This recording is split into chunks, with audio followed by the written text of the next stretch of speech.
Breaking news Dhing সমষ্টিৰ বিধায়ক আমিনুল ইছলাম চাহাবৰ পিতৃৰ আজি পৰলোক প্ৰাপ্তি হয়। ধিং সমষ্টিৰ বিধায়ক আমিনুল ইছলাম চাহাবৰ পিতৃৰ আজি পৰলোক প্ৰাপ্তি হয়। পুনৰ কৈছো, উত্তৰ পূব ভাৰতৰ আমিৰে শৰীয়ত সৰ্বভাৰতীয় জমিয়ত উলামাৰ উপসভাপতি দাৰুল হাদিছ পাৰমাই ভেটি ইছলামিয়া মাদ্ৰাছাৰ চেউকুল হাদিছ হজৰত শ্বেখ মুফতি খাইৰুল ইছলাম চাহাবৰ নগাঁৱৰ এখন ব্যক্তিগত চিকিৎসালয়ত আজি পুৱা 9:45 মৃত্যু হয়। পুনৰ কৈছো, আজি পুৱা আমিনুল ইছলামৰ পিতৃ মুফতি খাইৰুল ইছলামৰ মৃত্যু হয়।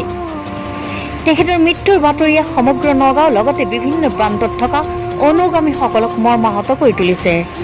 আল্লাহ তালাই তেখেতক জান্নাতুল ফিৰদাউছ নচিব কৰক।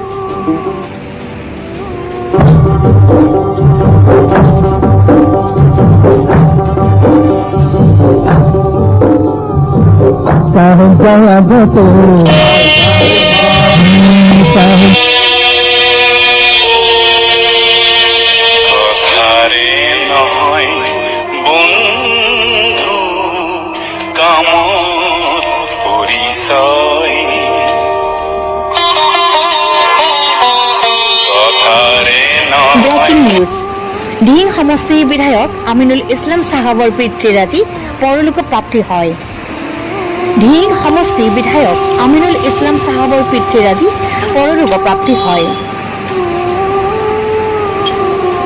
পুনৰ কৈছো, উত্তৰ পূব ভাৰতৰ আমিৰে শৰীয়ত সৰ্বভাৰতীয় জমিয়ত উলামাৰ উপসভাপতি দাৰুল হাদিছ পাৰমাই ভেটি ইছলামিয়া মাদ্ৰাছাৰ চেউকুল হাদিছ হজৰত শ্বেখ মুফতি খাইৰুল ইছলাম চাহাবৰ নগাঁৱৰ এখন ব্যক্তিগত চিকিৎসালয়ত আজি পুৱা 9:45 মৃত্যু হয়। পুনৰ কৈছো, আজি পুৱা আমিনুল ইছলামৰ পিতৃ মুফতি খাইৰুল ইছলামৰ মৃত্যু হয়।